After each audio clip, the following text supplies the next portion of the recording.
안녕하세요. 저는 천안에 사는 50대 여성이에요.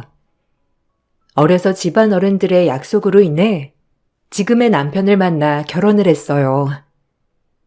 그때 당시엔 어른들의 말이 법인 줄 알고 따랐어요. 한눈에 봐도 나쁘지 않은 상대였습니다. 저희 할아버지 옛 고향 친구의 손자였는데 집도 대대로 가수원을 하고 물려받은 재산이며 땅이며 많은 노다지 집이라고 했어요. 남편도 절 처음 보자마자 바로 한눈에 반했는지 바로 프로포즈를 하더라고요. 저도 그런 남편이 싫지는 않았죠. 그렇게 시작되었어요. 결혼이란 다 똑같은 거지라고 생각하며 어른들의 말을 순순히 따르고 결혼을 했어요. 사실 그 시점에 아버지가 많이 아프시기도 했고 얼른 하나뿐인 딸이 결혼하는 걸 보고 싶어 하기도 했거든요. 저 역시 얼굴도 준수하고 키도 크고 훤칠한 남편을 보자마자 얼마나 좋던지 아직도 그때가 생생한 기억이 있어요. 나름 저도 유복하게 자라온 환경이라 살림은 전혀 하지 못하는 상태였죠. 아무것도 몰라서 어떻게 밥은 먹고 살래? 시집은 보낸다마는 엄마는 진짜 이것저것 다 걱정이다. 시어른도 계실 텐데. 다 가서 배우면 되지. 엄마도 시집 오기 전에 아무것도 몰랐다며. 근데 지금은 잘하잖아. 나도 그렇게 될 거야. 걱정 마. 그래, 그럼 다행이지. 아무쪼록 시어른들 말 잘 듣고 집안에 큰 소란 안 나게 네가 처신을 잘해야 한다. 알겠지? 당연하지. 나만 믿어. 그나저나 엄마는 나 없으면 무슨 낙으로 사나? 안 그래? 내가 종종 놀러 올 테니까 걱정 붙들어 매. 하나뿐인 딸을 시집 보내는 엄마의 마음이 한편으론 홀가분하면서도 무거우리란 것도 전 잘 알고 있었죠. 다행히 시어른들이 저를 무척이나 예뻐해 주셔서 저희 부모님은 걱정을 한시름 덜 수 있었어요.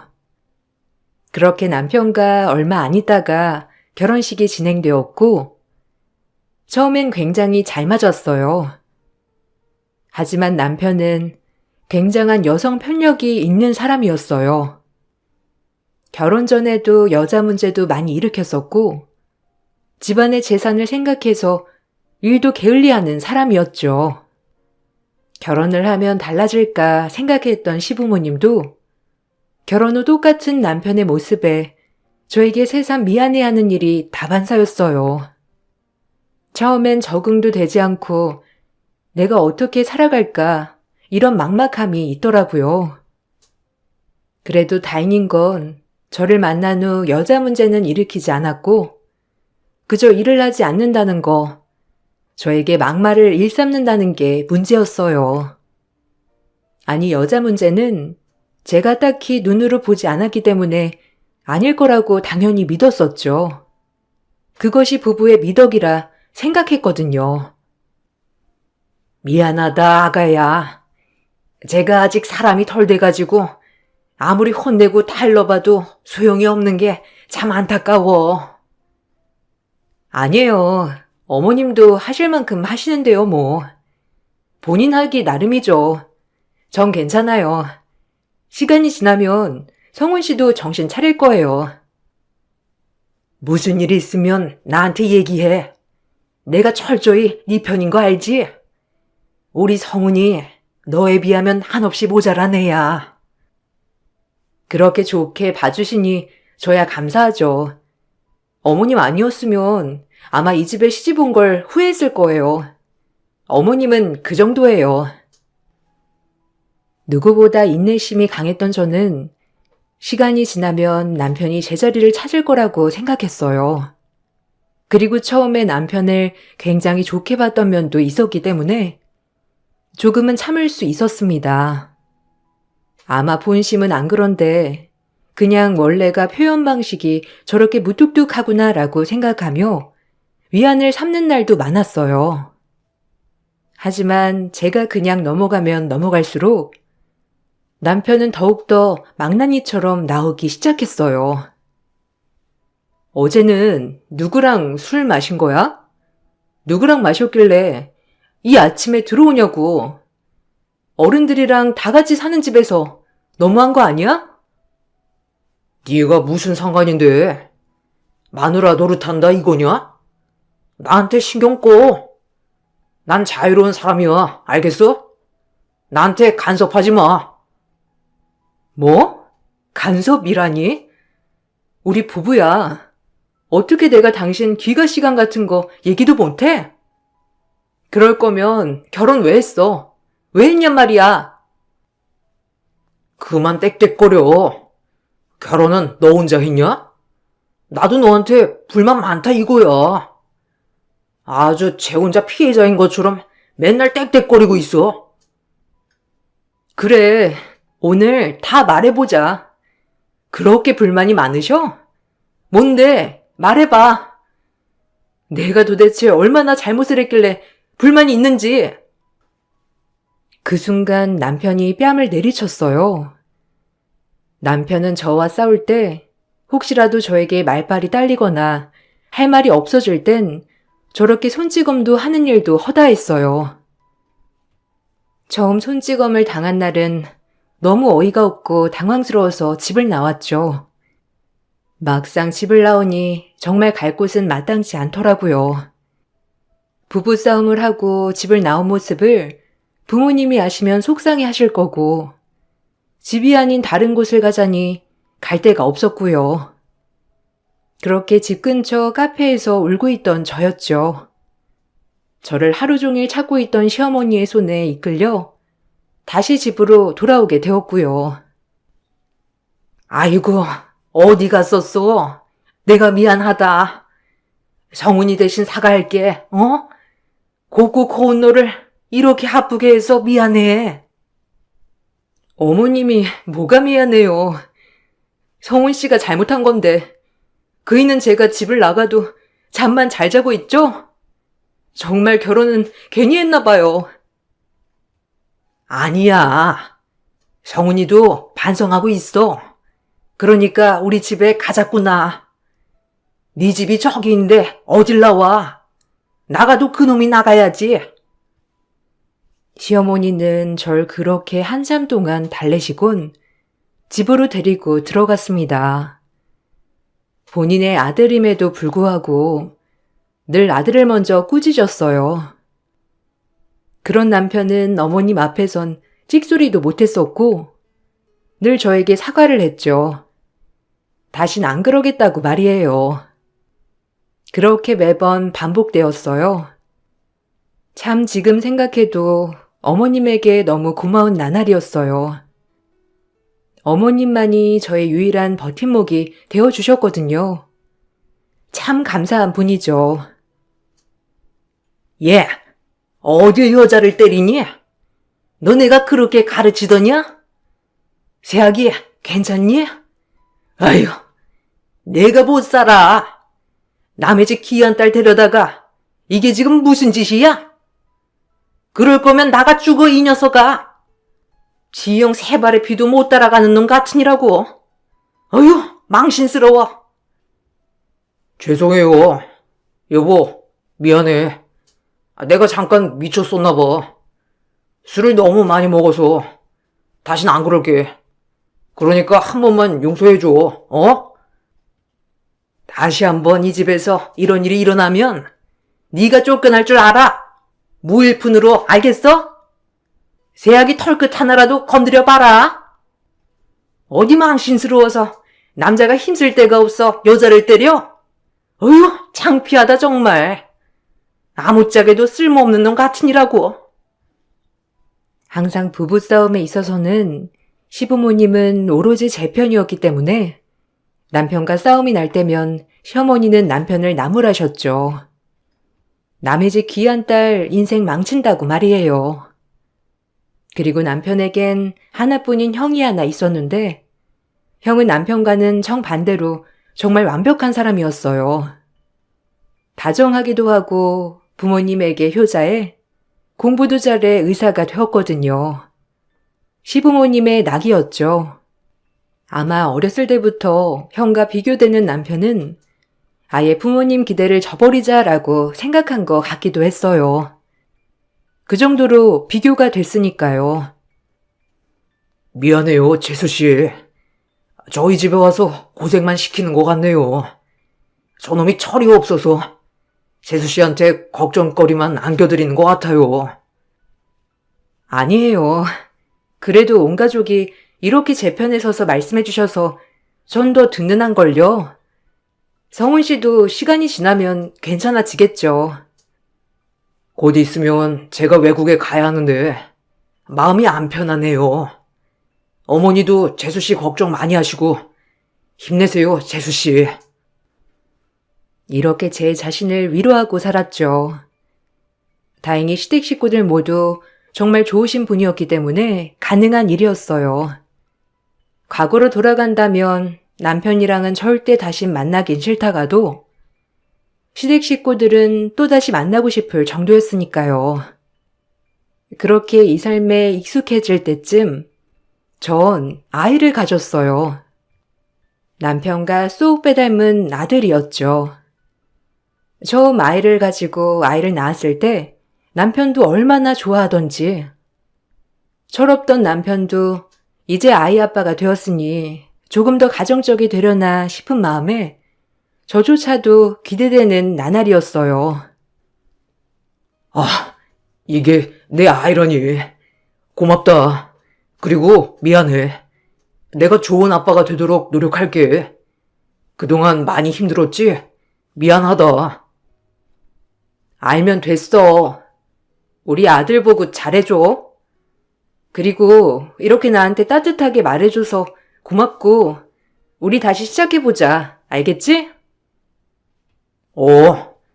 그동안 내가 뭔 짓을 한 건지. 우리 아들 얼굴 보니까 정신이 번쩍 드네. 이렇게 멋지게 낳아줘서 너무 고맙다. 아이를 낳고 나니 남편은 조금 변한 듯 했어요. 일도 대충대충 하던 사람이 이제는 착실하게 일도 하려고 하고 아이에게 부끄럽지 않은 아빠의 모습을 보여주려고 하는 것 같았어요. 아이가 태어나고 3, 4개월이 얼마나 행복했는지 몰라요. 하지만 그것도 잠시 남편은 일을 잘 다니다가 또 그만두고 중간에 집에 오기 시작했죠. 천성이 게으른 사람이었어요. 처음엔 아이가 태어났으니 당연히 변하겠지라고 생각했던 제 마음도 싸늘히 식어가기 시작하더라고요. 얼마나 한심하던지. 도저히 못 해먹겠네. 나랑 안 맞아. 나는 누구 밑에서 일할 사람이 아니라니까. 엄마가 미리 재산 하나 좀 떼어주면 장사나 시작해 볼 텐데. 그것도 쉽지 않고 진짜 죽겠네. 엄마가 당신 예뻐하시니까 당신이 말 좀 해보면 어때? 그래도 나도 나름 아빠인데 뭐 하나 번듯하게 꾸려나가야 하지 않겠어? 난 남 밑에서 일 못하는 스타일이야. 진짜 안 맞아. 어찌나 떽떽거리는지. 일하는 게 다 그렇지. 어떻게 내 입맛에 딱 맞추겠어? 그리고 자기도 그런 걸 이겨내야지, 안 그래? 잘할 수 있잖아. 네가 뭘 알아? 도움 줄 거 아니면 신경 꺼. 어휴, 짜증나. 내가 너라면 남편 위에 엄마 구슬려서 한미천 받아내겠다. 역시나 남편은 이런 식으로 일을 하다 말고 하기를 반복했죠. 그러다 점점 술을 다시 마시기 시작했고 다시 예전의 남편 모습으로 돌아가기 시작했어요. 시어머니는 이 모습을 보시고 안 되겠다 싶으셨는지 어느 정도 여윳돈을 주시더라고요. 아마 계속 두고 보시다가 어머님도 내린 결단이었죠. 어찌나 감사하던지. 그리고 어머님은 저에게 말했습니다. 내가 너한테 해줄 건 없고 애비 정신 차리게 하려면 뭐 가게 하나 하고 싶다고 했지? 애비랑 잘 상의해서 해봐라. 네? 아니에요. 저희가 알아서 할게요. 다달이 생활비도 주시는데 가게 차릴 돈까지 어머님 넣어두세요. 정말 괜찮아요. 네 얼굴 봐서 주는 거야. 애비만 생각하면 절대 안 주지. 우리 손주랑 너 봐서 해주는 거다. 그러니까 가게 하나 해봐. 감사합니다. 그이가 참 좋아할 거예요. 그래도 자기 가게 하나 하는 게 소원이었으니까요. 어머니, 감사해요, 정말. 어머님은 저와 제 아들을 생각하여 가게 하나 낼 돈을 턱하니 주셨고, 전 이 돈을 받고 얼마나 죄송했는지 몰라요. 그렇게 남편에게 돈을 주니 남편은 입이 귀에 걸린 듯 다시 한번 열심히 해보겠다고 입이 닳도록 얘기했어요. 전 속는 셈 치고 이번에도 남편을 믿어보기로 했습니다. 그렇게 남편은 휴대폰 대리점을 하나 내고 그렇게 원하던 사장이 되었어요. 이제 본인 가게를 차렸으니 더욱더 아빠의 모습, 가장의 모습이 되기만을 간절히 바랬습니다. 그게 저의 소망이었거든요. 거봐. 엄마가 나는 안 믿어도 너 얼굴 보고 주신다고 했잖아. 고맙다. 네가 나한테 도움되는 날도 있네. 안 그래? 어이구, 열심히나 해. 어머님 실망시키지 말고 그렇게 원하던 자기 가게 만들었으니 정말 이악 물고 해야 해. 알겠지? 당연하지. 내가 남 밑에서 일하는 게 안 맞는 거지. 내가 운영하면 또 얼마나 잘하는데. 걱정 말고 넌 내조나 잘해. 저도 아이를 낳은 지 얼마 되진 않았지만 남편을 도와 휴대폰 매장을 도와주었어요. 처음엔 참 바쁘게도 지냈고 장사도 제법 잘 되어 시부모님을 볼 면목도 생겼죠. 시부모님도 이제서야 둘째내가 잘 풀린다며 얼마나 좋아하셨는지. 남편도 점점 가게가 잘 되자 본인도 어깨가 으쓱한지 참 좋아하더라고요. 저 역시도 그런 남편을 보는 게 참 좋기도 했고요. 그네도 외국으로 무슨 교환교수인가 해서 갔는데 그나마 둘째 너네가 이렇게 자리를 잡으니까 다행이다. 그러게요. 아주버님 없으면 어머님 얼마나 적적하실까 했는데 그나마 태용 아빠가 이제 좀 열심히 해서 다행이에요. 뭐 큰애야. 내가 어렸을 때부터 걱정도 안 했어. 얌전하고 공부도 잘하고 내가 잘못이지. 둘째는 내 아픈 손가락이야. 내가 어려서 너무 혼을 많이 내서 그런 것 같기도 하고 다 내가 죄인이지. 에휴, 너한테도 미안하다. 저런 애를. 그렇죠. 어머님 마음이 오죽하셨겠어요. 제가 옆에서 뒷바라지 잘할 테니 어머님도 한시름 놓으세요. 아셨죠? 제가 태용 아빠 더 열심히 하는 거 도와줄게요. 그러니까 어머님은 이제 걱정 붙들어 매시고 어머님 건강만 살피세요. 그렇게 점차 저희 집도 이제서야 자리를 잡아가는 듯해 보였어요. 하지만 불행은 예고 없이 다가온다고 하죠. 저희에게도 그런 불행이 서서히 다가오고 있었습니다. 언제나 건강하시던 갑작스러운 시아버지의 죽음, 그리고 그 충격으로 인해 시어머니가 몸져 누우시게 된 거예요. 그러면서 제가 어머님을 돌봐드리기 시작했죠. 제가 어머님을 돌봐드리기 시작하자 남편은 일손이 부족하다며 가게 직원을 구해서 쓰기 시작했어요. 저도 이 부분은 동의하기도 했고요. 모쪼록 어머님이 빨리 쾌차하시고 남편도 지금 하는 일을 더 열심히 해서 잘 되기만을 집에서 바라고 바랬습니다.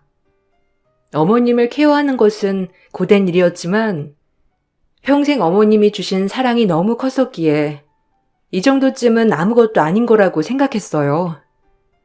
당연히 해야 할 도리라고 말이죠. 힘들겠다. 나 때문에 내가 거동이 이렇게 갑자기 불편하게 되니까 너한테 체면이 안 서. 평생 우리 집에 시집와서 고생이랑 고생은 다 했으면서 이제 나까지 너한테 짐이 되는구나. 정말 미안해. 내가 빨리 죽어야 네 마음이 편할 텐데. 아휴, 그런 말 마세요.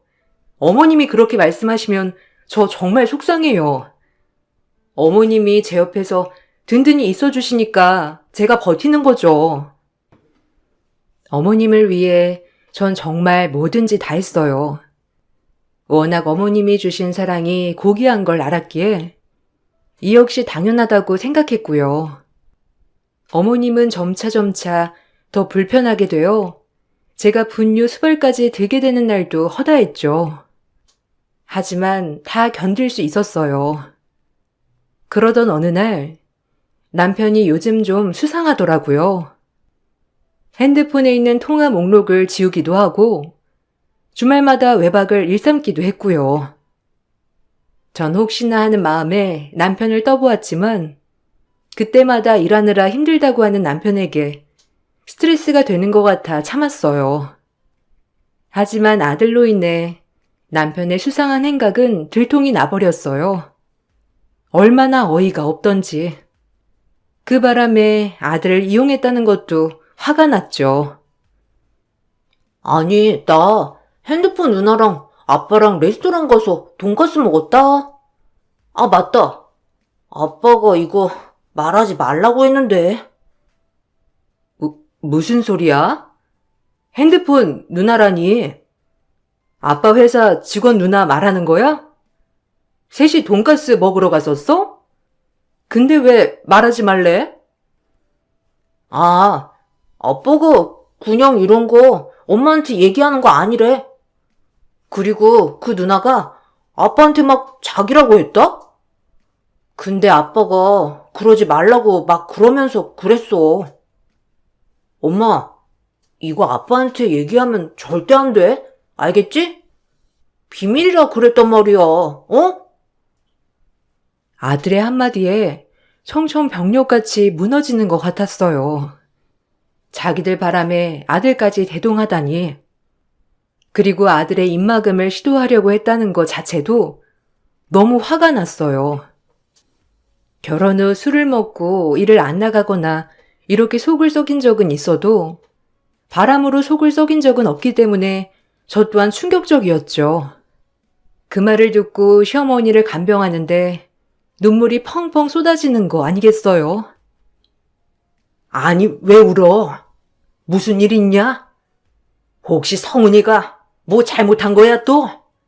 아유, 이놈의 새끼. 내가 그렇게 누누이 말했는데. 어머님, 저 진짜 어쩌면 좋아요? 성훈 씨, 이제 바람도 피워요. 대리점 직원이라는데 어쩌면 좋아요? 저 어떡할까요? 아유, 진짜 못 살아. 아주 가지가지 하는구나. 울지 마라. 내가 미안해.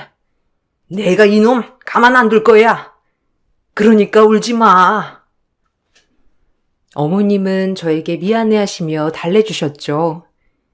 하지만 전 그럼에도 마음이 아파 잠도 이루지 못했어요. 남편이 실망시키는 게 이번 한두 번이 아니었지만 이번엔 정말 뭔가 끝일 것 같은 예감이 들었거든요. 전 이대로 가만히 있을 수 없었어요. 이것들을 지켜만 보고 있을 순 없었거든요. 전 어머님께 양해를 구하고 그날 남편네 대리점을 찾아갔어요. 남편은 저를 보곤 놀라더라고요. 아니, 당신이 웬일이야? 엄마는 바쁜 시간 아니야? 말도 없이. 이렇게 일하는데 불쑥불쑥 찾아오면 어떡해? 어머, 사모님 나오셨어요?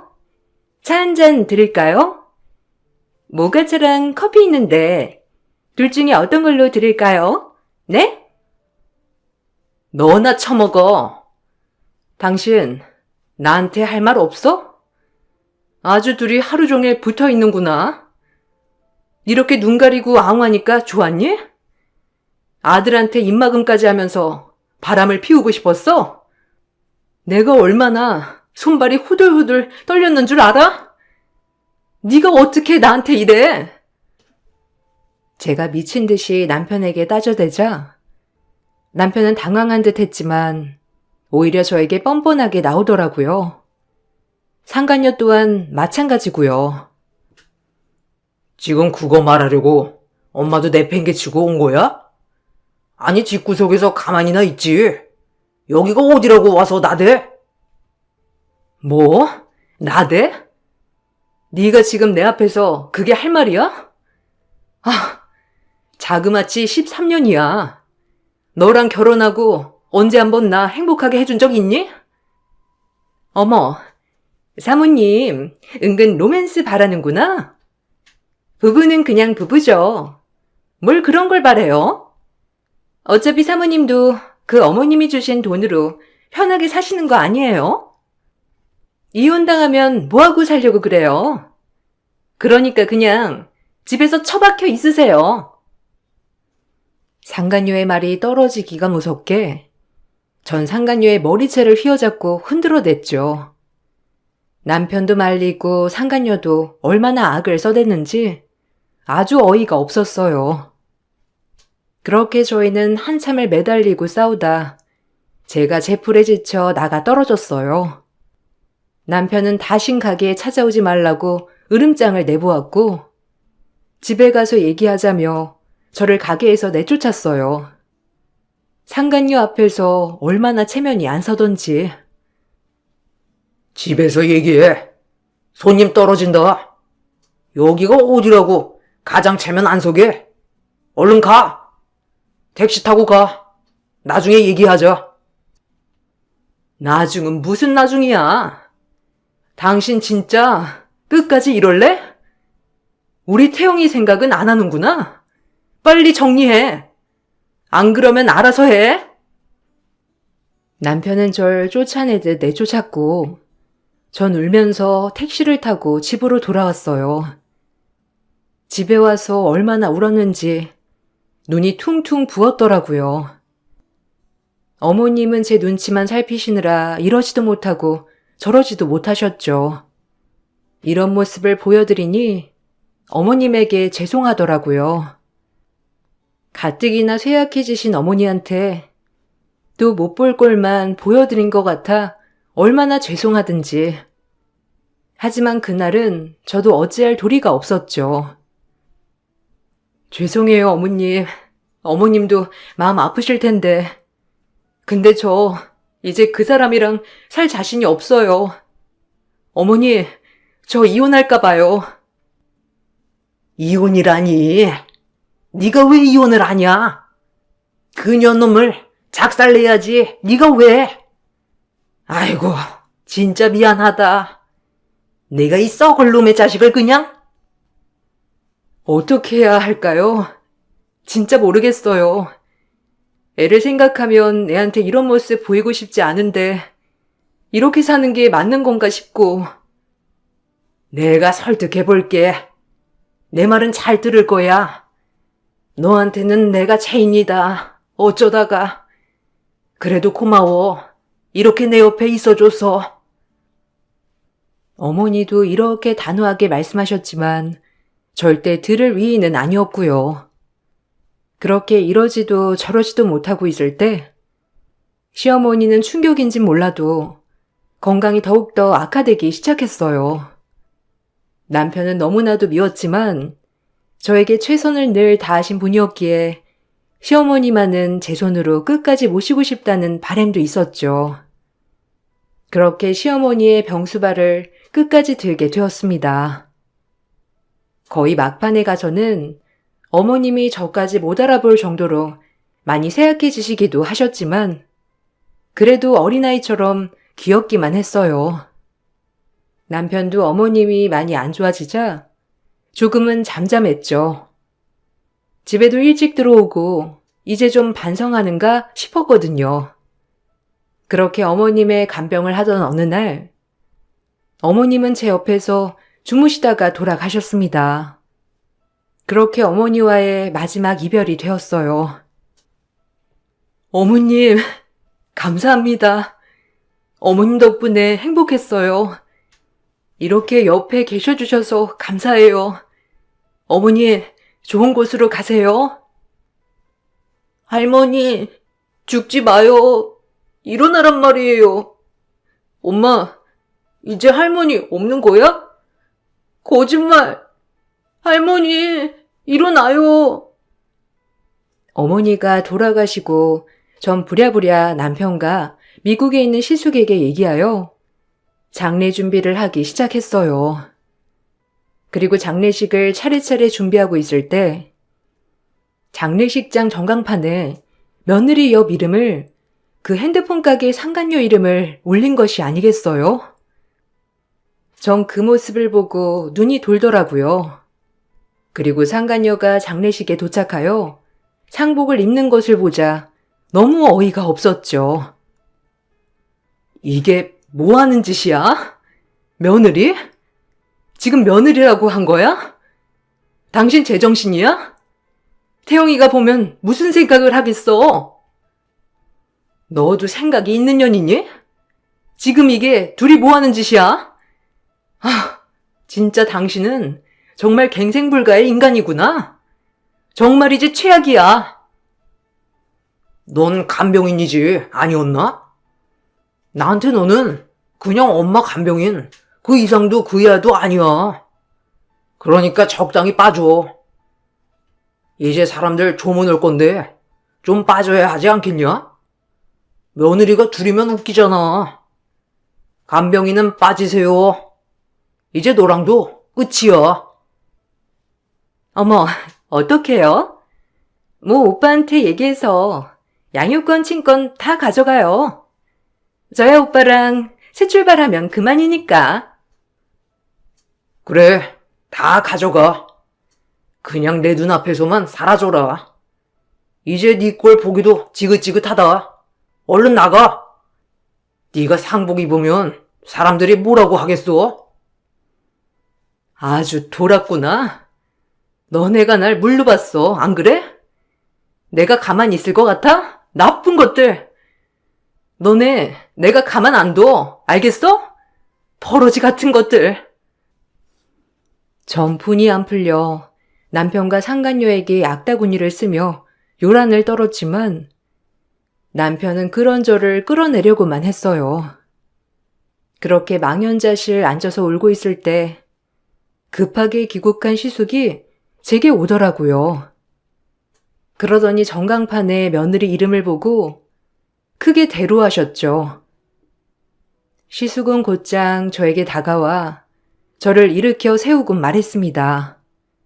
그리고 오로지 저의 편이 돼주겠다고 옆에서 말을 하였어요. 정말 상종 못할 인간들이네요. 재수씨, 미안합니다. 일어나세요. 그리고 고마웠어요. 울지 말고 일어나세요. 아주버님, 오셨어요? 저까지 저기 들어가면 조문 온 사람들이 뭐라고 생각하겠어요. 어머님도 그걸 바라시는 건 아닐 테고. 저희 집 며느리는 재수씨 한 사람뿐이에요. 엄마가 인정한 사람이기도 하고요. 저랑 같이 들어가요. 일어나세요. 저를 부축해 빈소로 들어간 시숙은 도착하자마자 제 남편의 뺨을 날렸죠.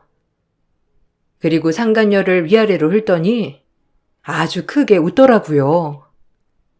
전 순간 제 눈으로 뭘 본 건가 했고 한편으론 시숙한테 너무 고맙기도 했습니다.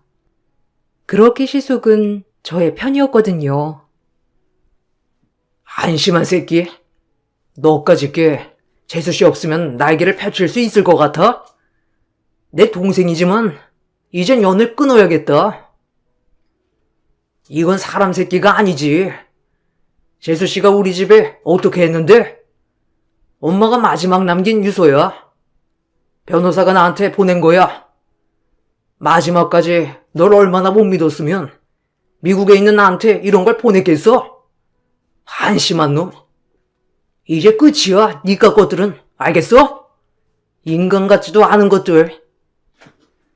이 말을 끝으로 시숙은 어머님이 남긴 유서를 펼쳐보았죠. 그 유서에는 모든 재산의 반을 아주버님 그리고 저에게 상속한다는 내용이 있었어요. 아들에게는 1원 한 장 남기지 않았죠. 아, 가게 빼고는요. 순간 남편은 아닐 거라고 하며 소리를 질러댔어요. 소리를 지르는 남편을 뒤로 한 채 상간녀 또한 입이 떡 벌어져서 남편에게 어떻게 된 일이냐며 따져묻기 시작하더라고요. 저 역시도 어안이 벙벙했어요. 아무리 어머님이 절 살아생전에 그렇게 예뻐하셨어도 모든 재산의 반을 저에게 준다는 게 믿기지가 않았거든요. 하지만 시숙은 어머님이 저에게 참 많이 고마워하고 미안해했다고 말을 하며 받을 가치가 있다고 했어요. 아, 거짓말 마, 형. 엄마가 나한테 1원 한 장 안 남길 리가 없잖아. 얘는 남남인데 빗줄인 나한테 이런다고? 말이 돼? 아니, 오빠, 어떻게 된 거야? 그럼 오빠 알거지 되는 거야? 뭐야? 말 좀 해봐.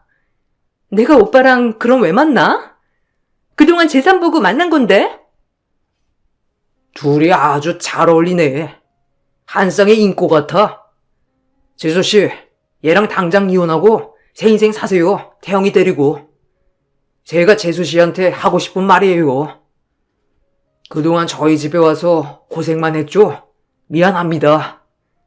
엄마가 가장 미안하다고 전해달라고 하셨어요. 돈으로 보상할 순 없지만 그래도 엄마의 마음이에요. 그리고 감사합니다. 마지막까지 엄마 지켜주셔서 정말 감사해요. 아, 이거 아니잖아. 여보, 아니, 저거 전광판 당장 바꿀게. 내가 미쳤었나봐. 우리한텐 태영이가 있잖아. 어? 뭐? 그럼 나는, 내가 미쳤지.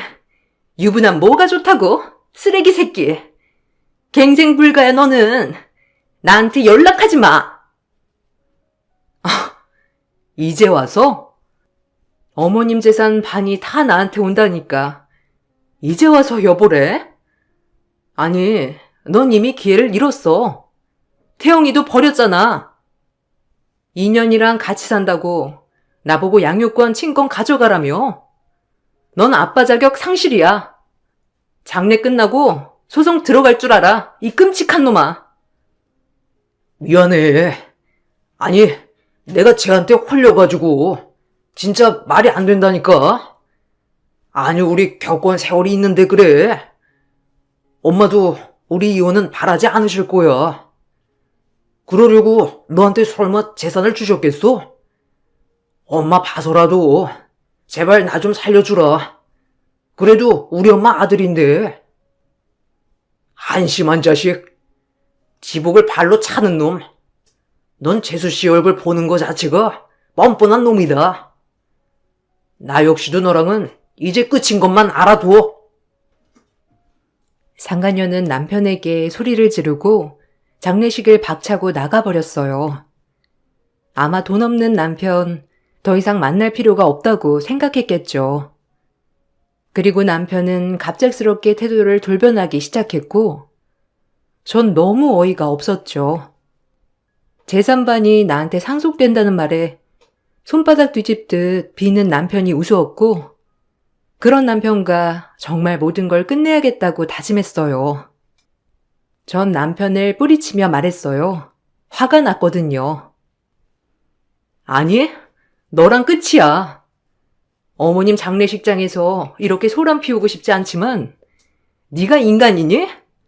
넌 인간이길 포기한 놈이야. 재수씨, 잘 생각했어요.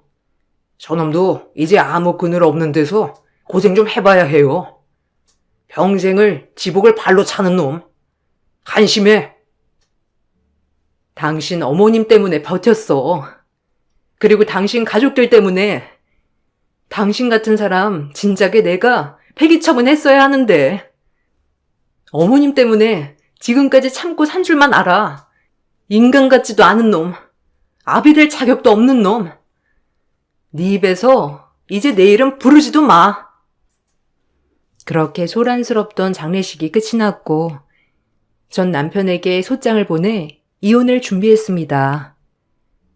정말 고맙게도 시숙은 제 친오빠처럼 절 살뜰히 챙겨주었고 돌아가신 어머님을 생각하면 이 결정이 옳은 건가 싶었지만 시숙은 이제 제 행복만을 어머님이 바라실 거라고 안심을 시켜주었어요. 그렇게 남편과 이혼을 했습니다. 끝까지 이혼을 해주지 않으려고 했던 남편은 변호사 선임을 통해 결국 이혼을 해주었죠. 전 양육권, 친권 모두 제가 갖게 되었어요. 그리고 아들과 단둘이 새 인생을 시작했어요. 중간에 남편이 재산을 조금이라도 가져오겠다며 소송을 걸겠다고 으름장을 놓았지만 시숙께서 본인과도 절연하고 싶으면 그렇게 하라고 말씀을 해주시고 남편을 설득했죠. 이제라도 저와 아들이 새 삶을 살 수 있게 도와주자면서 말이에요. 얼마나 고마운지 몰라요. 시숙은 돌아가신 어머님의 심성을 그대로 물려받은 분이었어요. 남편은 본인의 아들 때문인지 정말 하나밖에 없는 형까지 잃을까봐 무서운 두려움 때문인지 더 이상의 말은 없었습니다. 그리고 전 아이와 둘이 독립을 하고 이혼을 했기 때문에 면접 때만 남편을 보여주었지만 아이가 크자 아빠를 별로 보고 싶어 하지 않아 아빠와는 서서히 멀어졌고요. 다행히도 한부모 가정임에도 불구하고 아들은 정말 잘 자라주어 지금 Y대학교 생명공학과 입학을 앞두고 있습니다. 그리고 전 시어머니가 남겨주신 재산을 잘 분배해 재테크도 열심히 하고 있고 어렵지 않은 생활을 하며 살고 있죠. 참 감사한 마음이 들어요. 시숙과 아들은 종종 연락도 하고 지내기도 하고요. 저희 시숙도 저에겐 감사한 사람이죠. 남편 때문에 만나게 된 인연들이지만 저한텐 그 누구보다도 값진 인연들이 되었네요. 여러분들도 지금 맺은 소중한 인연 놓치지 마시고 행복하시길 빌게요. 그럼 글을 마치겠습니다. 읽어주셔서 감사드려요.